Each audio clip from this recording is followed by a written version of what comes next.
नमस्कार, उत्तराखंड बुलेटिन देख रहे हैं आप। मैं हूं आपके साथ नलिनी पांडे। बड़ी खबर के साथ बुलेटिन की शुरुआत करेंगे। उत्तराखंड में कोरोना का कहर रफ्तार के साथ बढ़ता हुआ नजर आ रहा है। बीते 24 घंटे में कोरोना के 497 नए केसेस सामने आ चुके हैं और कोरोना मरीजों की संख्या इसी के साथ 12,961 है। कोरोना से अब तक 164 लोगों की मौत हो चुकी है और प्रदेश में एक्टिव मरीजों की संख्या 4000 के पार है। उधम सिंह नगर की अगर बात कर ली जाए, 24 घंटे में 105 नए केस। हरिद्वार में एक दिन में 88 लोग बताया जा रहा संक्रमित, 68 लोग संक्रमित हैं और कोरोना मरीजों की संख्या 12,961 पहुंच चुकी है। कोरोना से अब तक 164 लोगों की मौत हो चुकी है, जो कि एक बड़ा आंकड़ा है। प्रदेश में एक्टिव मरीजों की संख्या 4000 के पार है। तो बड़ी खबर आपको बता रहे हैं। ताजा अपडेट क्या है उत्तराखंड में कोरोना महामारी के मद्देनजर, बड़ी खबर के माध्यम से समझिए। उत्तराखंड में कोरोना का कहर बढ़ रहा है। अलग अलग जिलों में ताजा अपडेट क्या है, ताजा आंकड़े क्या है, वो भी हम आपको बताएंगे। कोरोना मरीजों की संख्या 12,961। कोरोना से अब तक 164 की मौत हो चुकी है।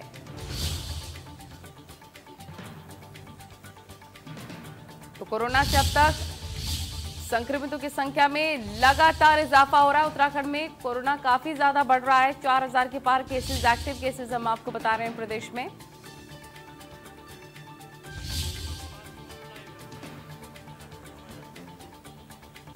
देहरादून से सुभाष गौड़ हमारे रिपोर्टर तमाम जानकारी के साथ लाइव जुड़ गए हैं। सुभाष गौड़, काफी ज्यादा केसेस बढ़ रहे हैं, जो कि प्रशासन की चिंताएं भी बढ़ाते हैं। सबसे ज्यादा केसेस कहां देखने को मिल रहा है?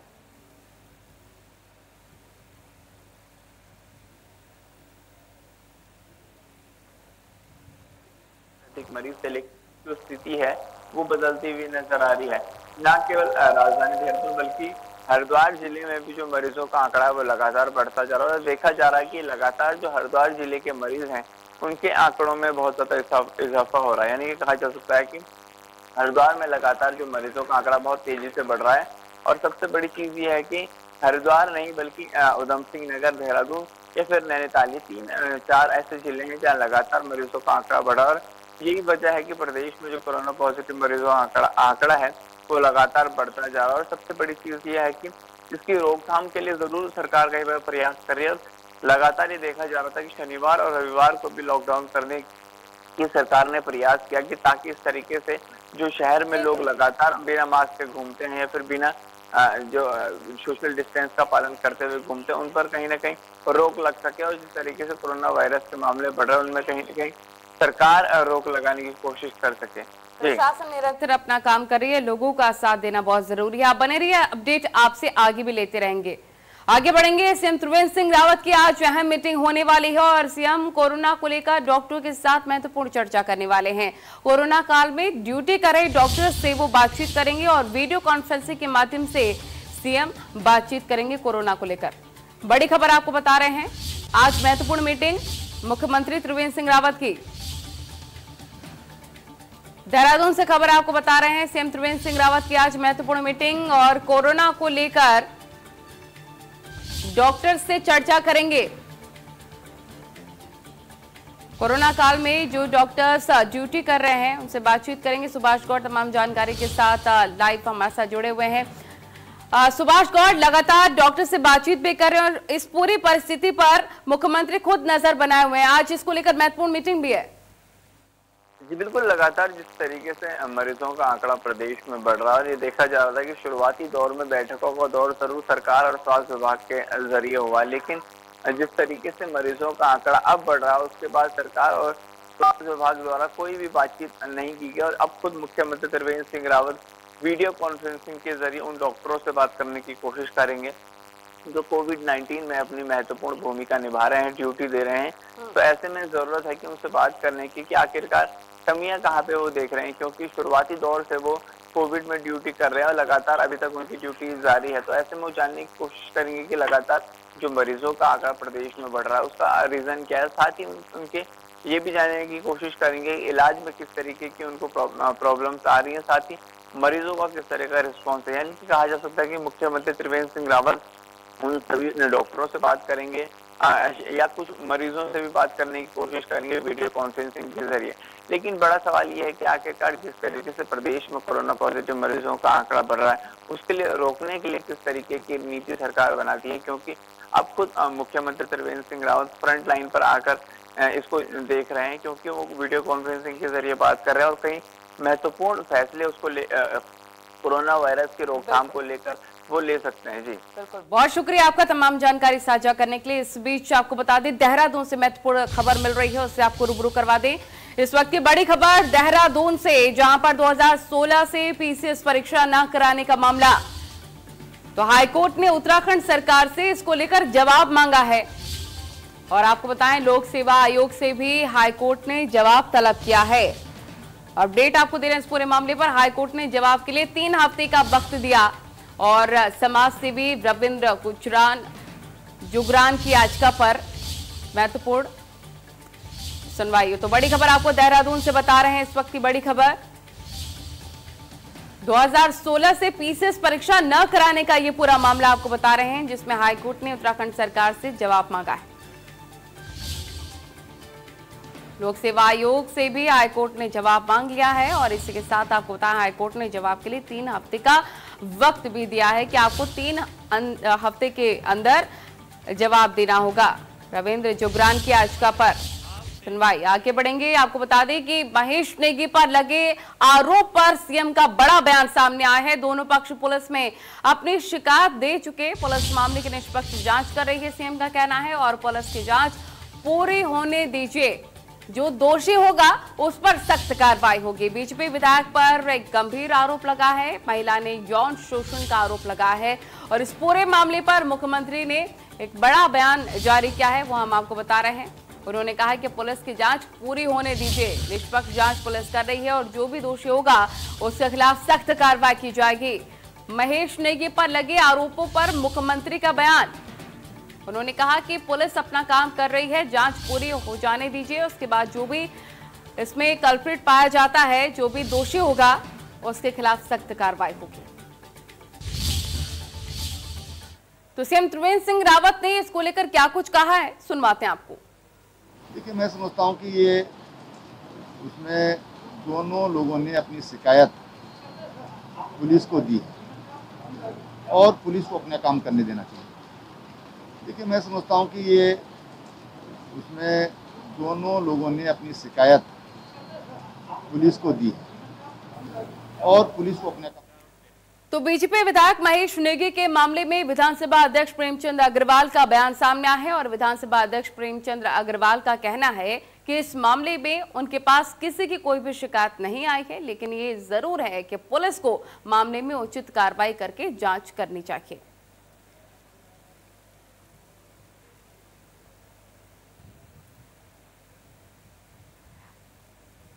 तो प्रेमचंद अग्रवाल ने कहा कि कोई शिकायत अभी तक फिलहाल मेरे पास नहीं आई है और पुलिस को इस पूरे मामले पर जांच करनी चाहिए।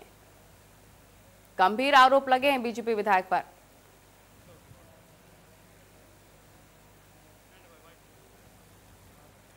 तो इस पूरे मामले में विधानसभा अध्यक्ष प्रेमचंद अग्रवाल ने क्या कुछ कहा, आपको सुनाते हैं। देखिए, मैं मीडिया के माध्यम से जरूर ये चीज़ें मुझे जानकारी में आ रही हैं, लेकिन अभी तक मेरे पास इस प्रकार का कोई भी लिखित या किसी प्रकार से जानकारी मेरे पास नहीं आई है। लेकिन ये बात ठीक है कि इसमें निश्चित रूप से जांच होनी चाहिए और क्योंकि यदि एक जनप्रतिनिधि पे इस प्रकार का आरोप है तो गंभीरता से उस पर विचार होना चाहिए, जांच होनी चाहिए और ये बात तो जांच के उपरांत ही पता चलेगी कि दोषी कौन है। लेकिन निश्चित रूप से इस पर बिल्कुल इसकी जांच होके बहुत जल्द इस पर। ऋषिकेश कर्णप्रयाग परियोजना के तहत किए गए कार्यों की समीक्षा करने के लिए पर्यटन मंत्री सतपाल महाराज योग नगरी ऋषिकेश रेलवे स्टेशन पहुंचे थे और पर्यटन मंत्री के आगमन पर रेलवे बोर्ड के अधिकारियों ने गुलदस्ता देकर उनका स्वागत किया। पर्यटन मंत्री ने योग नगरी रेलवे स्टेशन के बारे में अधिकारियों से बातचीत भी की और पर्यटन मंत्री ने कहा कि उनका सपना जल्द ही साकार होने वाला है और योग नगरी रेलवे स्टेशन से जल्द ही रेलों का संचालन भी शुरू हो जाएगा। इसके साथ ही उन्होंने कहा है कि वायुसेना के अधिकारियों से भी अनुरोध करेंगे कि एक लड़ाकू विमान का मॉडल भी योग नगरी रेलवे स्टेशन पर स्थापित किया जाए, जिससे लोगों में ये मैसेज जाए कि हमारी सेना पूरी तरह से तैयार है।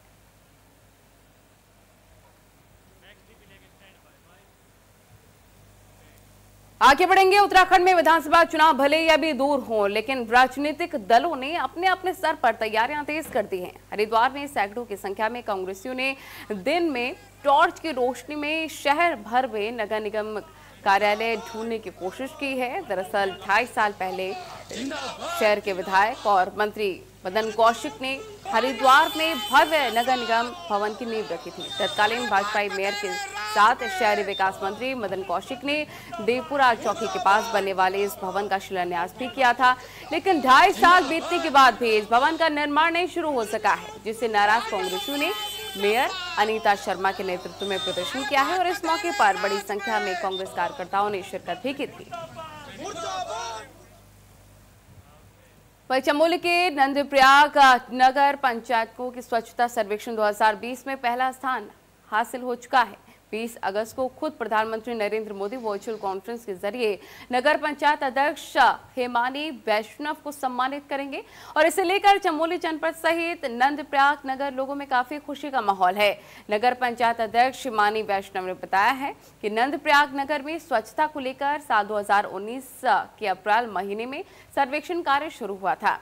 इसके तहत केंद्र की टीम ने 2 बार नंदप्रयाग आकर नगर में स्वच्छता के इंतजाम का बारीकी से निरीक्षण भी किया था और साथ ही नंदाकिनी और अलकनंदा नदी के संगम पर स्थित नगर पंचायत नंदप्रयाग करीब 3 किलोमीटर क्षेत्र में फैला हुआ है। इसमें 4 वार्ड जिसमें कि मुनियाली, शकुंतला बगड़ और अपर बाजार और चंडिका मोहल्ला शामिल है।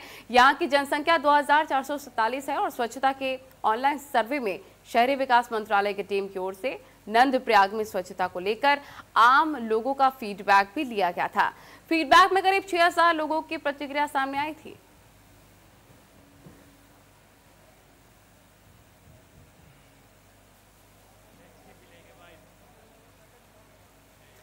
वहीं उत्तराखंड में लगातार मौसम अपना मिजाज बदलता हुआ नजर आ रहा है। पहाड़ों से लेकर मैदानों तक कुदरत का रौद्र रूप देखने को मिल रहा है। पहाड़ों से लेकर मैदानों तक मौसम का कहर साफ तौर पर आम जनजीवन पर पड़ रहा है। अब ऐसे में मौसम विभाग ने 20 तारीख तक उत्तराखंड के कई जिलों में भारी से भारी बारिश की संभावना व्यक्त की है। तो मौसम विभाग के मुताबिक पिथौरागढ़, बागेश्वर, चमोली से भारी बारिश की संभावना है और साथ ही मौसम निदेशक ने कहा कि देहरादून, पौड़ी, नैनीताल में भी 20 तारीख तक बारिश की संभावना है, जिसको देखते हुए मौसम विभाग ने लोगों से सतर्क रहने की अपील भी की है।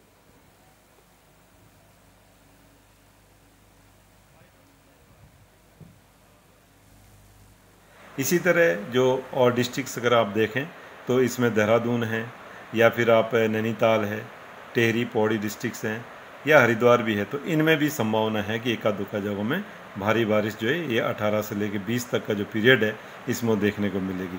तो यही मैं कहूँगा, अच्छी बारिश अभी 3 दिन जो है प्रदेश में है और मेन एक्टिविटी जो जैसे हमने बोला जो अंदर के 3 डिस्ट्रिक्ट हैं पिथौरागढ़, चमोली और बागेश्वर, तो इनमें ज़्यादा संभावना है कि हैवी से वेरी हैवी रेंज जो है यहाँ पे कुछ जगहों में देखने को मिलेगी। तो वहाँ पे सतर्क रहने की लोगों को ज़रूरत है। अन्य डिस्ट्रिक्ट में भी जैसे हमने बोला है उनमें भी जो है जो इन 3 दिन के दौरान है आप देखेंगे कि इक्का दुक्का जगहों में भारी बारिश हो देखने को मिलेगी। तो यही अभी बताना चाहेंगे। नमस्कार। वहीं हरिद्वार बाईपास पर बने फ्लाईओवर के एक हिस्से पर धंसाव होने लग गया है। करीब 1 साल पहले बनकर तैयार हुए इस फ्लाईओवर में अप्रोच रोड का इस तरह धंसना निर्माण एजेंसी पर सवाल खड़े करता है। बीते साल यानी कि 2019 में ही मार्च महीने में मुख्यमंत्री त्रिवेंद्र सिंह रावत ने हरी झंडी देकर हरिद्वार बाईपास फ्लाईओवर का शुभारंभ किया था और इस दौरान फ्लाईओवर के समय से तैयार होने और बेहतर गुणवत्ता के साथ कम रकम में इसे बनने का भी मुख्यमंत्री त्रिवेंद्र सिंह रावत ने खूब श्रेय दिया था। लेकिन वाहवाही लूटने के 1 साल में ही ये फ्लाईओवर एक तरफ से धंसने लग गया है। अप्रोच रोड पर भू धंसाव की खबर मिलते ही संबंधित विभाग यहां रोड के रिपेयर में जुट गया। देहरादून के अजबपुर कला में बने फ्लाईओवर को भी 1 साल भी नहीं हुआ था ये धंसना शुरू हो गया है। आप देख सकते हैं अजबपुर कला का वही फ्लाईओवर है जिसकी उद्घाटन मुख्यमंत्री त्रिवेंद्र सिंह रावत ने मार्च 2019 में किया था।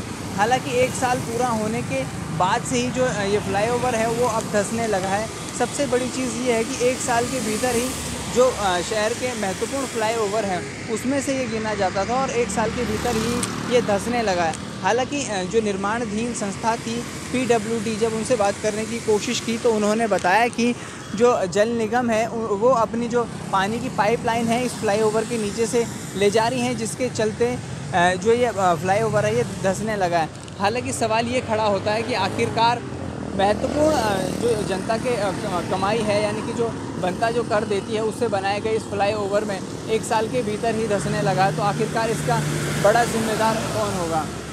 देहरादून से सुभाष गौड़, इंडिया न्यूज़।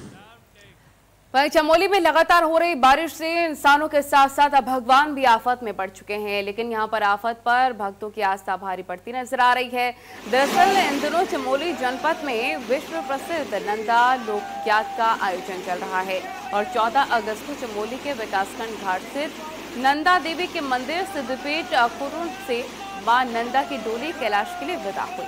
विभिन्न पड़ावों के दुर्गम और जंगली रास्तों को पार करके मां नंदा की डोली 11 दिनों की यात्रा पूरी करके कैलाश पहुंचती है, जहां नंदा समाप्ति के दिन लोकजन संपन्न भी होता है। तस्वीरों में साफ देखा जा सकता है किस तरह से आपदा पर आस्था भारी पड़ रही है। ये तस्वीर घाट क्षेत्र के कुंडवगढ़ गांव की है, जहां पर नदी में सीधे तौर पर उफान है, लेकिन भक्त किसी तरह जान जोखिम में डालकर डोली को नदी पार करवाते हुए नजर आ रहे हैं।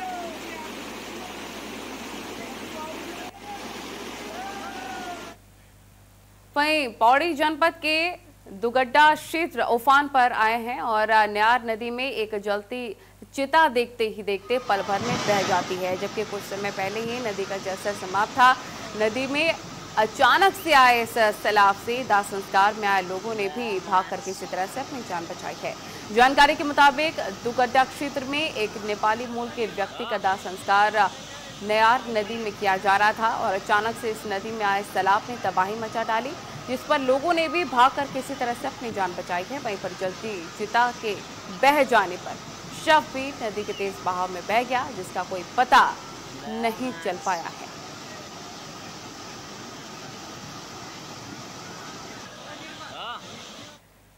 अब खबर रुड़की से आपको बता दें, जहां पर गौ तस्करी को लेकर 2 पक्षों में खूनी संघर्ष देखने को मिला है और दोनों पक्षों के लोगों को चोटें भी आई हैं। बजरंग दल के नेता उमेश प्रधान का यह आरोप है कि गौ तस्करी का विरोध करने पर कुल्हाड़ी से वार किया गया है। दूसरे पक्ष ने उमेश प्रधान पर भी गौकशी का आरोप लगाया है, कहा कि गाड़ी नहीं चलाने पर उमेश प्रधान ने हमला करवाया है। वहीं पर दोनों पक्षों ने मामले पर थाने में तहरीर भी दी है और पुलिस ने दोनों पक्षों की बातें भी सुनी है और कोतवाली उन दोनों को बुलाया है। ग्राम प्रधान ने भी उमेश प्रधान पर आरोप लगाया है। उमेश पर संगठन की आड़ में गौकशी कराने का आरोप लगाया है। तो एक बेहद ही गंभीर मामला और दोनों पक्षों के बीच इस पूरे मामले को लेकर खूनी संघर्ष देखने को मिला है। पुलिस के संज्ञान में ये पूरा मामला आ चुका है। पुलिस फिलहाल जांच कर रही है। वहीं इस मामले में पुलिस का क्या कुछ कहना है, सुनवाते हैं आपको। कि उमेश प्रधान है, ये आदर्श नगर में रहता है। इसने अपनी एक गाड़ी छोटा हाथी किसी को चलाने के लिए गांव में दे रखा था और वो उसको मिसयूज कर रहा था। उसमें गाय धोना, भैंसे धोना, इस प्रकार के काम कर रहा था, जो हरिद्वार कोतवाली नगर में पकड़ा गया और उसमें वो जेल भी चले गए लड़के जो चला रहे थे।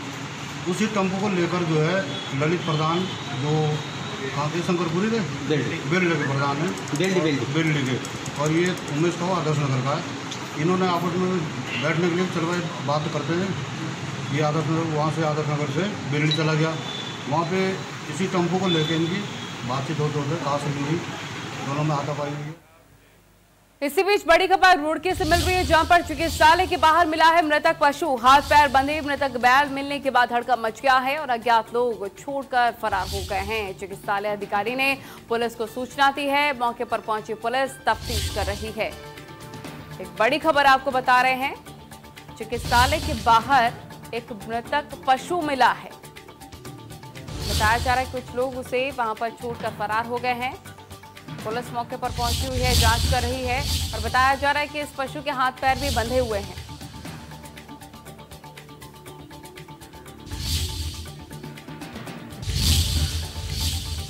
चलिए खबरों में आगे बढ़ेंगे, जहां उत्तराखंड मेट्रो परियोजना पर काम तेज हो चुका है और नगर विकास मंत्री मदन कौशिक ने बैठक की है। मेट्रो परियोजना के रेट और रूट पैटर्न पर चर्चा, परियोजना में तेजी लाने के निर्देश भी दिए गए हैं। हरिद्वार में पीआरटी, देहरादून में रोपवे, हरिद्वार ऋषिकेश में मेट्रो लाइट पर विचार विमर्श किया गया है।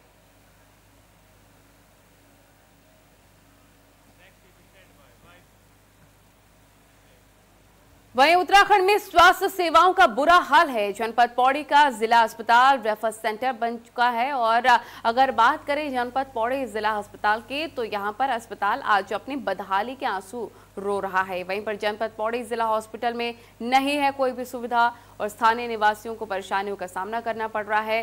हॉस्पिटल पर दवाइयां बाहर लिखी जाती हैं और इस बार कोरोना काल जैसी बीमारी में भी होरी हॉस्पिटल में सोशल डिस्टेंसिंग का पालन नहीं नजर आ रहा है। लोगों का साफ तौर पर कहना है कि ऐसे में तो बीमारी और ज्यादा बढ़ेगी।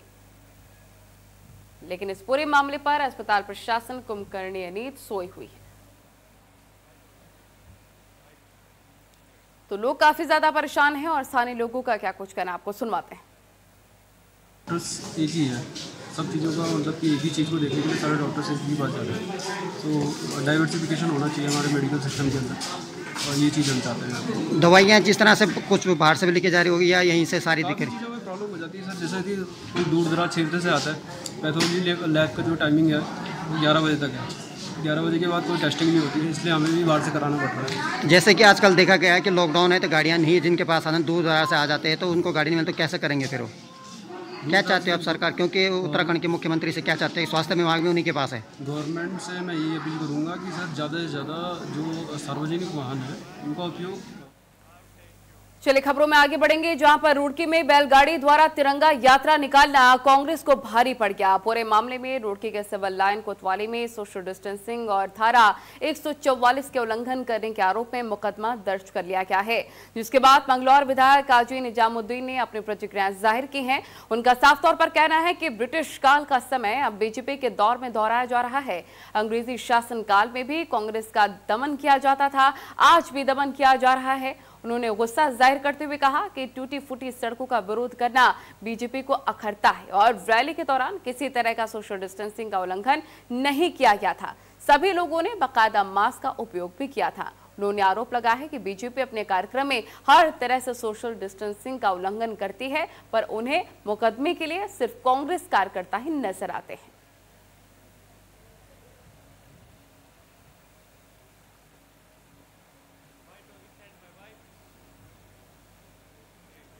तो कांग्रेस विधायक काजी निजामुद्दीन ने क्या कुछ कहा, आपको सुनवाते हैं। बहुत बुरी तरह टूटा हुआ मार्ग है और उस सड़क की ऐसी पोजीशन है कि उसमें इतने गड्ढे हैं, बारिश होती है पानी भर जाता है।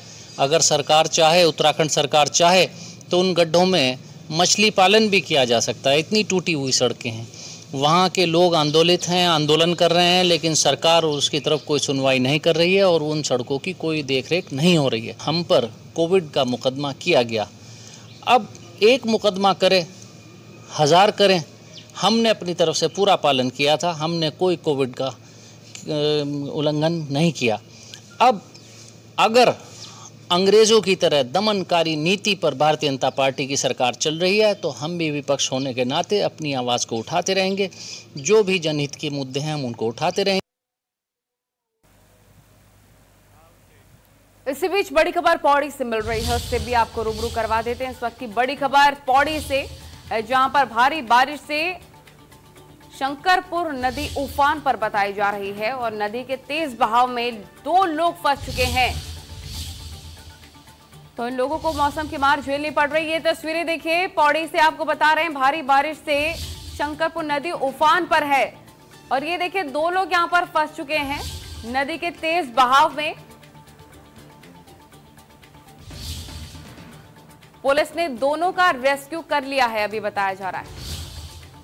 ये तस्वीरें आपको दिखा रहे हैं, जहां पर ये देखिए कितना तेज बहाव है और यहां पर 2 लोग फंस गए थे जिनको बाहर निकाल लिया गया। इसी बीच बड़ी खबर गाजियाबाद से मिल रही है, उससे भी आपको रूबरू करवा देते हैं। बड़ी खबर गाजियाबाद से आपके टेलीविजन स्क्रीन पर, जहां पर आपको बताएं कि 2 पक्षों में खूनी संघर्ष गाजियाबाद में देखने को मिला है।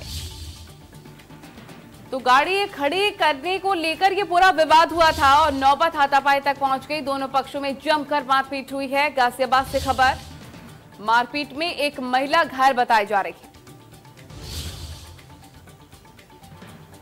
तो तनाव को देखते हुए पुलिस फोर्स तैनात कर दिया गया है।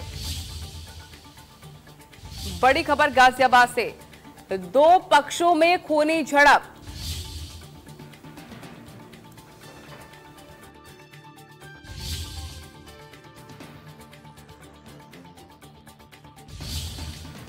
मामूली बात को लेकर ये खूनी संघर्ष देखने को मिली, जिसमें एक महिला भी घायल बताई जा रही है। तनाव को देखते हुए पुलिस फोर्स तैनात। ये तस्वीरें देखिए, दो पक्षों में खूनी झड़प की ये तस्वीरें हैं। एक्सक्लूसिव तस्वीरें आपको दिखा रहे हैं इंडिया न्यूज़ उत्तर प्रदेश उत्तराखंड पर, जहां गाड़ी खड़ी करने को लेकर, महज छोटी सी बात को लेकर विवाद इतना ज्यादा बढ़ गया। तो मारपीट में एक महिला घायल। इस पूरे मामले को देखते हुए पुलिस फोर्स तैनात कर दिया गया है।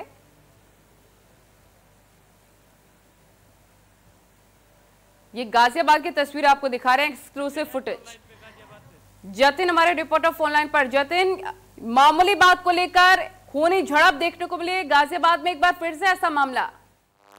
बिल्कुल, आपने बिल्कुल सही कहा कि गाजियाबाद में एक बार फिर से ऐसा मामला। कल भी हमने सुबह दिखाया कैसे परसों रात को एक इलाके में दो पक्षों के बीच पथराव था मामूली बात पर। ये मामला जो है ये गाजियाबाद के कविनगर थाना क्षेत्र के रजापुर इलाके का है, जहां पर मामूली बात, महज गाड़ी खड़ी करने के विवाद को लेकर कॉलोनी में ये विवाद हुआ और उसके बाद ये कहासुनी बढ़ गई और फिर लोग लाठी डंडे लेकर आ गए। काफी ज्यादा मारपीट के आसार बन गए, हंगामा हो गया। एक महिला को इस पूरे मामले में चोट आई है। कहा जा रहा है कि महिला के सर पर लाठी मारी गई है।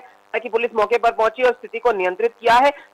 बाकी के कॉलोनी के लोग थे, उनकी भी सूझबूझ यहाँ पर जरूर देखने को मिलती है। उन्होंने हंगामा शांत कराने में मदद की है। फिलहाल हालात जरूर सामान्य है, लेकिन कैसे एनसीआर में लोग मामूली, ये जांच का विषय। बहुत शुक्रिया आपका तमाम जानकारी साझा करने के लिए। यहाँ पर सीधे तौर पर एक बड़ा मामला और खूनी झड़प, और जिसमें एक महिला बुरी तरह से घायल हो गई। रुकें एक छोटे से ब्रेक के लिए, खबरें लगातार जारी।